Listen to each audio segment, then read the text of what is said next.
अस्सलाम वालेकुम।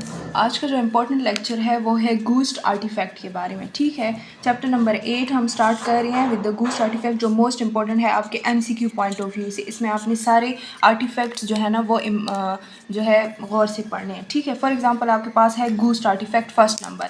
गूस्ट आर्टिफैक्ट को हम मोशन आर्टिफैक्ट भी कह सकते हैं, मोशन आर्टिफैक्ट भी कह सकते हैं। इसको हम स्मेयरिंग आर्टिफैक्ट भी कह सकते हैं। स्मेयरिंग का मतलब है कि ये हमारे पास क्या करता है, ब्लरिंग काज करता है इन द इमेज। ठीक है, गूस्ट आर्टिफैक्ट जो हमारे पास है ये एक ऐसा आर्टिफैक्ट है जो पेशेंट रिलेटेड है। ठीक है, पेशेंट की वजह से हमारे पास क्या होता है, काज होता है। अब ये किस तरह काज होता है, फॉर एग्जांपल आप एक पेशेंट लेते हो, वो हमारे पास मूवमेंट कर रहा है। ठीक है, मूवमेंट कोई सी भी हो सकता है, पीरियोडिक भी हो सकता है, नॉन पीरियोडिक भी हो सकता है। ठीक है, अब अगर ये मूवमेंट कर रहा है तो आपका जो बी नॉट फील्ड है, जो बोर में है, जो मैग्नेटिक बोर में फील्ड है, ठीक है, वो हमारे पास क्या हो जाता है, मैग्नेटिक फील्ड।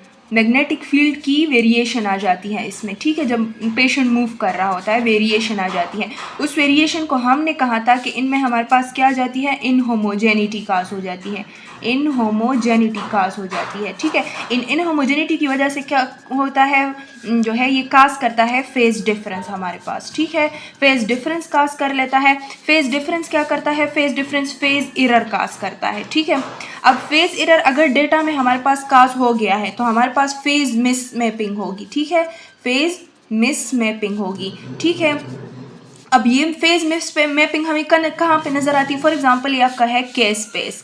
ठीक है, के स्पेस में आपके पास 2 फेजेस होती हैं। एक हमारे पास फ्रीक्वेंसी जो है फेज एक्सिस है, ये हमारे पास फेज इनकोडिंग एक्सिस है, एंड ये फ्रीक्वेंसी इनकोडिंग एक्सिस है। ठीक है, आपका जो गूस्ट आर्टिफैक्ट है ना वो हमारे हमेशा आपके पास फेज एक्सिस पे जो डेटा कलेक्ट हो रहा है इन the form of phase encoding signals, ठीक है, या फेज इनकोडिंग डेटा, वो हमारे पास क्या होगा, वो इफेक्ट होगा बाय द गूस्ट आर्टिफैक्ट। ठीक है, तो जब फेज एरर काज होगा तो वो एरर काज करेगा या मिसमैपिंग काज करेगा in the phase encoding signals, and वो सिग्नल्स यहाँ पे हमारे पास in the form of data store होंगी, तो उनमें हमारे पास आर्टिफैक्ट प्रोड्यूस होगा। ठीक है, अब गूस्ट जो है ना, गूस्ट आर्टिफैक्ट वो हमारे पास 2 वजह से काज हो सकती है। या तो पीरियोडिक मोशन की वजह से होगा, जो पेशेंट का होगा पीरियोडिक मोशन। पीरियोडिक मोशन में आपके पास क्या आ जाता है, आपके पास आता है cardiac motion. Cardiac motion periodic होता है ना, रिस्पायरेटरी मोशन आ जाता है, या वेसल्स पल्सेशन आ जाती है। ठीक है, उसकी वजह से हमारे पास कोहेरेंट गूस्ट होता है, कोहेरेंट गूस्ट होता है, और वो कोहेरेंट गूस्ट हमारे पास क्या करता है, जाके एरर काज करता है इन द फेज इनकोडिंग डेटा। ठीक है, और आर्टिफैक्ट प्रोड्यूस हो जाता है। मतलब कि जो हमारे पास फेज एक्सिस है ना, फेज एक्सिस उस पर हमारे पास जो है लाइंस जो है वो इरेगुलर जो है वो प्रोड्यूस कर लेगा। ठीक है, तो फेज एक्सिस में एरर या मिसमैपिंग आ जाएगी। अब जो दूसरे है ना वो है, हम कहते हैं कि नॉन पीरियोडिक मोशन की वजह से होता। नॉन पीरियोडिक मोशन क्या होगा कि पेशेंट जो है मोशन कर रहा है by itself, motion by itself patient कर रहा है। ठीक है, अब ये हमारे पास क्या करेगा, ये लाइंस प्रोड्यूस नहीं करेगा बल्कि ये स्मेयरिंग करेगा, स्मेयरिंग गूस्ट काज करेगा। स्मेयरिंग गूस्ट का क्या मतलब है कि इमेज ब्लर करेगा। ठीक है, इमेज सारा का सारा ब्लर हो जाएगा।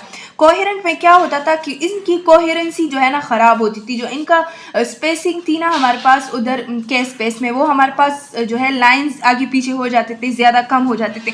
बट स्मेयरिंग गूस्ट में जो है हमारे पास क्या होता है कि इमेजिंग ब्लर हो जाती है, बिल्कुल इमेज जो है ब्लर हो जाता है, हमें दिखाई नहीं देता कि ये फेज एक्सिस है या फ्रिक्वेंसी एक्सिस पे गूस्टिंग हुई है। ठीक है, उसके बाद आपकी बुक में एक वर्ड गिवन है जिसको हम बोलते हैं n/2 गूस्ट। n/2 गूस्ट जो है ना, सॉरी यहाँ पे थोड़ा सा काम हो रहा है तो कंप्रोमाइज़ करें।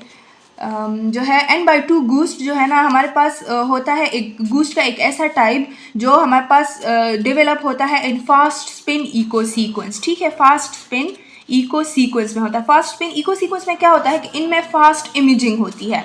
ठीक है, फास्ट इमेजिंग की वजह से, अगर इमेजिंग फास्ट होगी तो हमारे पास इतना जो है ना गूस्टिंग ज़्यादा होगा, जो आर्टिफैक्ट्स है ना उनके अपीयरेंस की चांसेस ज़्यादा होंगे। अब n का क्या मतलब है, n/2 का मतलब है, n का मतलब है पिक्सल नंबर, ठीक है, या वॉक्सेल नंबर। ठीक है, तो फॉर एग्जाम्पल हमने ले लिए 256 हमारे पास हो गए वॉक्सेल नंबर या पिक्सल नंबर, मैट्रिक साइज हमारे पास क्या हो गया 256। इसको हम अगर 2 पे डिवाइड करें तो हमारे पास 128 आ गया। अब इसका मतलब ये है कि हमारे पास फेज इनकोडिंग लाइन थे 256 256 थे, लेकिन आर्टिफैक्ट हर एक लाइन पे जो है ना, हर एक लाइन को छोड़ के दूसरे लाइन पे आर्टिफैक्ट प्रोड्यूस हो रहा था। मतलब अब 128 फेज इनकोडिंग लाइंस में मिस मैपिंग हो रही थी।